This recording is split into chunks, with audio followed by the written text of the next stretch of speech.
अभी कुछ दिन पहले बीजेपी का एक बहुत बड़ा नेता मिला मेरे को। उससे काफ़ी लंबी चर्चा हुई मेरी, और उसने जो जो बातें बताई वो इतनी चौंकाने वाली थी कि आप सब सुनोगे तो रोंगटे खड़े हो जाएंगे। उसने मेरे से पूछा कि केजरीवाल जी, आपको क्या लगता है मोदी जी अडानी की इतनी मदद क्यों करते हैं? मैंने कहा दोस्त हैं दोनों, इसीलिए करते हैं। कहता बस इसलिए। कहता मोदी जी ने आज तक किसी के लिए कुछ नहीं करा, अपनी वाइफ के लिए कुछ नहीं करा, अपनी माँ के लिए कुछ नहीं करा, उनके भाई गुजरात में रहते हैं उनके लिए, किसी रिश्तेदार के लिए कुछ नहीं करा, राजनीतिक गुरु के लिए कुछ नहीं किया। वो अपने दोस्त के लिए इतना कुछ करेंगे, ऐसा कैसे हो सकता है? दोस्त पे इतने मेहरबान क्यों हैं? ऐसी भी क्या दोस्ती है? आज के ज़माने में कौन कोई भाई के लिए कुछ नहीं करता, दोस्त के लिए कौन करता है? तो मैंने कहा फिर क्या मामला है?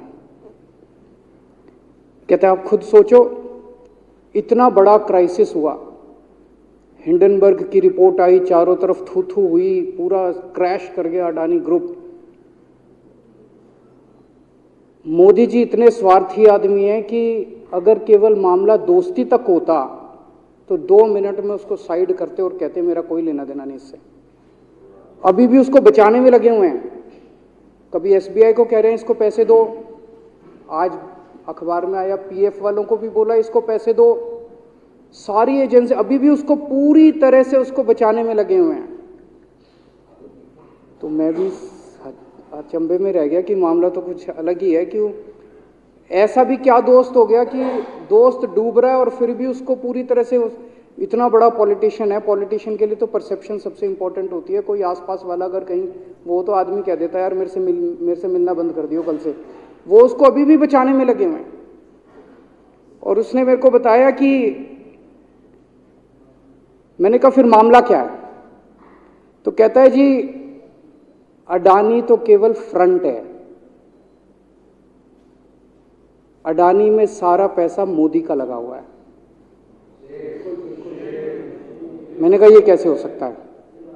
ये नहीं हो सकता। कहते हैं अडानी के अंदर सारा पैसा मोदी जी का लगा हुआ है, अडानी केवल फ्रंट है, अडानी तो केवल मोदी जी का पैसा मैनेज करता है, मैनेजर है। उसको 10%, 15%, 20% इतनी कमीशन मिलती है, बाकी सारा का सारा पैसा मोदी जी का लगा हुआ है।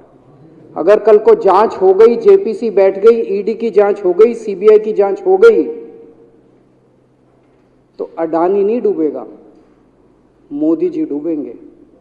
जिस दिन अडानी डूबा उस दिन मोदी जी डूबेंगे। मैंने कहा यार उनको पैसे की क्या जरूरत है? प्रधानमंत्री जी को, मोदी जी को, उनके ना आगे कोई ना पीछे कोई, उनको क्या पैसे की जरूरत है? तो कहता है सर पैसे की हवस होती है, लत होती है। कहता है इतने दुनिया में इतने बड़े बड़े अमीर आदमी हैं, उनको कोई अब और पैसे की थोड़ी जरूरत है, लगे पड़े हैं सारे, और पैसा और पैसा और पैसा। बोला हवस होती है। बोला जिस दिन अडानी दुनिया का सेकंड रिचेस्ट मैन बना था, अडानी दुनिया का सेकंड रिचेस्ट मैन नहीं बना था, मोदी जी दुनिया के सेकंड रिचेस्ट मैन बने थे। और अब मोदी जी का ख्वाब है, उनका सपना है कि वो दुनिया के रिचेस्ट मैन बनना चाहते हैं। प्रधानमंत्री तो बन गए, वो दुनिया के रिचेस्ट मैन बनना चाहते हैं। फिर उसने मेरे को एक एक करके, मैं बड़ा धीरे धीरे उसकी बातों पे, पहले तो मैं एकदम शॉक हो गया ये कह क्या रहा है कि अडानी के अंदर सारा पैसा मोदी जी का लगा है। फिर वे धीरे धीरे उसने एक एक करके बातें खोल के समझानी चालू की।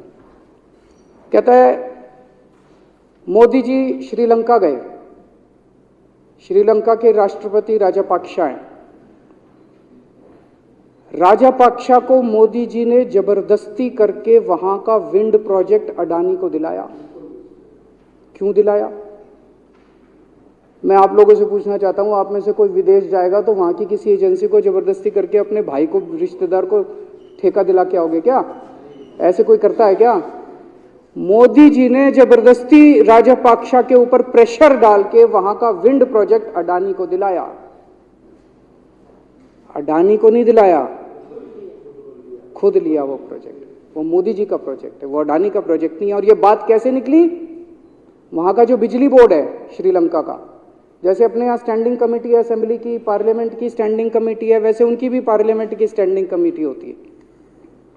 तो वहां पे पार्लियामेंट की, श्रीलंका की पार्लियामेंट की स्टैंडिंग कमेटी ने जब उनके बिजली बोर्ड के चेयरमैन को बुलाया और बोले तूने ये प्रोजेक्ट अडानी को क्यों दिया, तो उसने कहा जी राजापाक्सा साहब ने मेरे को बुलाया था, उन्होंने कहा मोदी जी मेरे पे बहुत प्रेशर डाल रहे हैं कि ये प्रोजेक्ट अडानी को दो। मोदी जी बांग्लादेश गए, बांग्लादेश वालों को बिजली खरीदनी थी, 1500 मेगावाट बिजली 25 साल के लिए। मोदी जी ने वो प्रोजेक्ट भी अडानी जी को दिला दिया। अडानी को नहीं दिलाया, मोदी जी ने वो प्रोजेक्ट खुद लिया। 25 साल तक 1500 मेगावाट बिजली खरीदने का प्रोजेक्ट बांग्लादेश का, वो भी मोदी जी ले आए अपने नाम पे। इजराइल गए, इजराइल के साथ भारत ने कई सारे रक्षा सौदे किए, रक्षा सौदे, वो सारे के सारे रक्षा सौदे अडानी को दे दिए। अडानी को नहीं दिए, मोदी जी ने खुद लिए। अभी 2-3 साल पहले 6 एयरपोर्ट की नीलामी हुई प्राइवेटाइजेशन के लिए, सरकार ने उनकी नीलामी करी, भाई प्राइवेट प्लेयर आके लो। उसमें एक कंडीशन थी कि उसी को दिया जाएंगे ये एयरपोर्ट जिसने पहले एयरपोर्ट का काम कर रखा है। हर सरकारी ठेके में होती है, हम सड़क बनाते हैं, कहते हैं भाई सड़क, जिसको ठेकेदार को सड़क बनाने का एक्सपीरियंस है उसी को दिया जाएगा।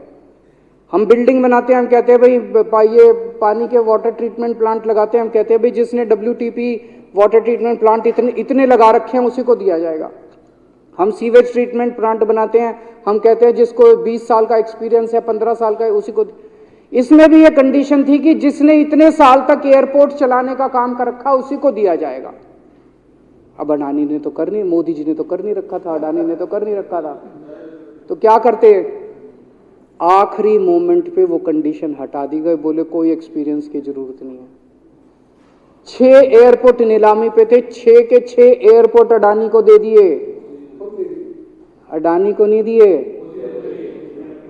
मोदी जी ने वो खुद 6 के 6 एयरपोर्ट खुद अपने नाम कर लिए। आज 2021 नवंबर में एयरपोर्ट टेक ओवर किए, 2023 1.5 साल हुआ है। 1.5 साल के अंदर आज एयरपोर्ट का 30%, पूरे देश का एयरपोर्ट का जितना धंधा है, बिजनेस है, उसका 30% बिजनेस जो है वो मोदी जी के पास है।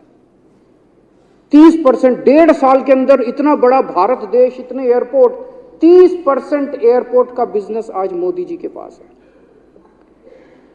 एक और बड़ी इंटरेस्टिंग चीज हो रही है, ये ईडी और सीबीआई को इस्तेमाल करके बंदूक यहां रख के लोगों की फैक्ट्रियां छीनी जा रही हैं। मतलब 10 अक्टूबर 2018 को 10 अक्टूबर 2018 को कृष्णापट्टनम पोर्ट के ऊपर इनकम टैक्स की रेड हुई और 6 अप्रैल 2020 को 1.5 साल बाद वो पूरा एयरपोर्ट अडानी ने खरीद लिया। उसके यहां बंदूक रख के उसको कहा या तो दे दे और या जेल। तो वो अडानी ने नहीं खरीदा, वो मोदी जी के पास चला गया कृष्णापट्टनम एयरपोर्ट। 10 दिसंबर 2020 को एसीसी और अंबुजा सीमेंट पे रेड हुई और 2 साल बाद 16 अक्टूबर 2022 को दोनों सीमेंट प्लांट मोदी जी के पास चले गए। 2020 जुलाई को मुंबई एयरपोर्ट का मालिक था जीवीके, उसके ऊपर सीबीआई और ईडी की रेड हुई, एफआईआर हुई और 1 महीने बाद मुंबई एयरपोर्ट जो है वो मोदी जी के पास चला गया, अडानी के पास चला गया। तो ईडी और सीबीआई पे रेड कराते हैं, उसको धमकाते हैं फैक्ट्री वाले को, कंपनी वाले को कि या तो जेल जा और या तेरी फैक्ट्री हमको दे दे। ये इधर तो सुनते थे हरियाणा की तरफ ये तुच्छी, इधर इसकी फैक्ट्री भी छीन ली, पंजाब में भी सुनते थे इसकी भी फैक्ट्री छीन ली, इसकी पूरे देश के अंदर ये इतनी गुंडागर्दी मची पड़ी है कि ईडी की रेड करा देते हैं, सीबीआई की रेड करा देते हैं, यहाँ बंदूक रखते हैं और कहते हैं या तो फैक्ट्री दे दे और या जेल जा। ये क्या चल क्या रहा है इस देश के अंदर? इन्होंने अभी थोड़े दिन पहले ऑर्डर निकाला कि सारे जितने पावर प्लांट हैं, जितनी राज्य सरकारें हैं, पंजाब सरकार की, हमारी जो सरकार है, उनके पास भी ऑर्डर आया, सारी सरकारों को जितना उनका कोयले की रिक्वायरमेंट है उसमें से 10% कोयला इंपोर्टेड इस्तेमाल करना पड़ेगा। और इंपोर्ट केवल मोदी जी करते थे, अडानी करता था। तो इसका मतलब आपको 10% अपना कोयला कंपलसरी, जरूरत नहीं है आपको कोयले की, लेकिन 10% कोयला आपको अडानी से खरीदना पड़ेगा। हमारे देश का कोयला 2000 रुपये टन है, इंपोर्टेड कोयला 20,000 रुपये टन है। 10 गुना दाम के ऊपर आपको अडानी से यानी कि मोदी जी से कोयला खरीदना पड़ेगा। इन्होंने सुप्रीम कोर्ट का एक और, जब कोयला घोटाला हुआ था अपने देश के अंदर, तो सुप्रीम कोर्ट ने आदेश दिया था कि अब कोयले की खदानें किसी भी प्राइवेट वाले को नहीं दी जाएंगी, सारी खदानें सरकारें। तो इन्होंने कुछ खदानें राजस्थान सरकार को दे दी, कुछ खदानें छत्तीसगढ़ सरकार को, कुछ खदानें पंजाब सरकार को, सरकारों में बांट दी। बाकी पूरे देश में केवल राज्य सरकारों के पास खदानें हैं। केवल अडानी के केस में उन्होंने एक्सेप्शन करके अडानी को कोयले की खदानें दे दी और उसमें भी ऑर्डर कर दिया कि 4000 कैलोरी से कम वाला कोयला जो है उसको रिजेक्टेड माल माना जाएगा, जबकि वो सबसे अच्छा कोयला माना जाता है और वो रिजेक्टेड माल इसको फ्री में मिलता है। तो कम से कम 2800 करोड़ रुपए का कोयला हर साल फ्री में मोदी जी ले जाते हैं। 2800 करोड़ रुपए का कोयला हमारी खदानों से हर साल मोदी जी निकाल के ले जाते हैं। 2014 में, अभी जो अतिशी जी ने कहा, 2014 में अडानी जी की यानी कि मोदी जी की जायदाद 50,000 करोड़ की थी। 7 साल बाद इनकी जायदाद हो गई 11.5 लाख करोड़। मोदी जी इतना पैसा लेके कहां जाओगे? 11.5 लाख करोड़ रुपए की जायदाद, 7 साल में इतना लूट लिया आपने देश को। 2014 में 609 नंबर पे थे, अब ये सेकंड रिचेस्ट बन गए, अब रिचेस्ट बनना चाहते हैं ये तो। लेकिन कुदरत है, कुदरत तो बड़ी ताकतवर है। किसने सोचा था एक दिन हिंडनबर्ग रिपोर्ट आएगी और 24 घंटे के अंदर सारा तहस नहस हो जाएगा। 1947 से लेके 2014 तक 67 साल में भारत देश ने, सारी सरकारें जितनी आई सबने मिलके 55 लाख करोड़ रुपए का कर्जा लिया था भारत सरकार ने। 2014 से 2022 7 साल के अंदर 85 लाख करोड़ रुपए का कर्जा ले लिया, दुगने से भी ज्यादा। जितना 67 साल में लिया था उतना 7 साल में ले लिया। ये पैसा गया कहां? ये पैसा गया कहां? ये सारा इनकी जेब में गया। तो मैं जनता को कहना चाहता हूं, आप तो जीएसटी देते हो, अपने बच्चों का पेट काट के टैक्स देते हो, दूध पे, दही पे, हर चीज पे जीएसटी देखो। वो जीएसटी का पैसा जाता है जनता की उसमें खजाने में, वहां से वो जाता है अडानी के खजाने में और वहां से वो जाता है मोदी जी के खजाने में। दोनों हाथों से लूट मची हुई है, पूरे देश को लूट रहे हैं प्रधानमंत्री जी, मोदी जी पूरे दोनों हाथों से लूट रहे हैं। कोयला लूट रहे हैं, एयरपोर्ट लूट रहे हैं, सड़कें लूट रहे हैं, बिजली लूट रहे हैं, पानी लूट रहे हैं, कुछ नहीं छोड़ा, सब कुछ लूट रहे हैं। जितना कांग्रेस ने 75 साल में नहीं लूटा, उससे 10 गुना इन्होंने 7 साल के अंदर, 8 साल के अंदर लूट लिया देश को। अडानी का क्या रोल है इसमें? मोदी जी कम पढ़े लिखे हैं, उनको समझ नहीं है कि करना क्या। अडानी आके बताता है पैसा यहां लगा लो, इस देश में चलते हैं, वहां की ये कंपनी खरीद लेते हैं, ईडी को और सीबीआई को इसके पीछे लगा दो। वो सारा मैनेजमेंट करता है, दिमाग उसका, पैसा मोदी जी का। उसके बदले में उसको पता नहीं 10%, 15%, 20% कितनी कमीशन मिलती है, लेकिन दिमाग सारा अडानी का है। और मेरे को ज्यादा चिंता इस बात की है अध्यक्ष महोदय प्रधानमंत्री जी कम पढ़े लिखे हैं, उनको कम समझ में आता है। लोग आके उनको कुछ ना कुछ कहीं भी जाते हैं या कोई विदेश से आता है, उसके जो भी विदेश से नेता आता है या कहीं जाते हैं तो दो ही कंडीशन होती है।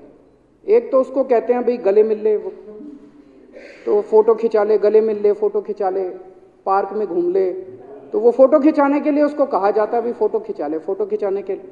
और दूसरा उसको कहा जाता है भाई अडानी को ये ठेका दे दे, अडानी को ये ठेका दे दे। और कोई किसी कईयों को कहते हैं तारीफ कर दे, कोई आके कुछ नेता आके कहते हैं ना मोदी जी तो दुनिया के सबसे लोकप्रिय नेता है। उसने क्या लेना देना मोदी जी दुनिया के सबसे लोकप्रिय, वो आके क्यों कह रहा है? बदले में वो देश, ये जो गोरे हैं ना, बहुत चतुर हैं, बहुत चालाक हैं। ये ऐसे इतने भोले वाले नहीं है कि यहाँ पे आए और कह गए मोदी जी दुनिया के, वो पता नहीं किस किस चीज पे साइन करा के ले जाते हैं, पता ही नहीं चलता बदले में क्या साइन करा के ले जाते हैं। यही हुआ था 17वीं 18वीं सदी के अंदर हमारे देश में।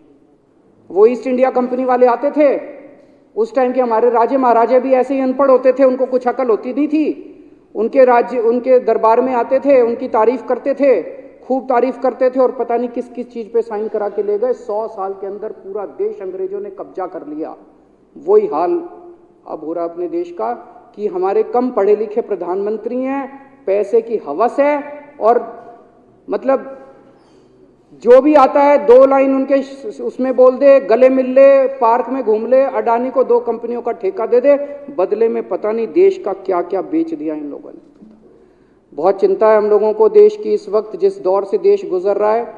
मुझे लगता है कि आज़ादी के बाद से सबसे भ्रष्ट प्रधानमंत्री अगर कोई हुए हैं जिन्होंने देश को इतना लूटा है, तो वो आज मौजूदा प्रधानमंत्री हैं। और उसके ऊपर कम पढ़े लिखे हैं, उनको कुछ पता नहीं, कोई कुछ भी उनसे साइन करा के ले जाता है, किसी को कुछ पता नहीं चलता। मैं संजीव झा के प्रस्ताव का समर्थन करता हूँ।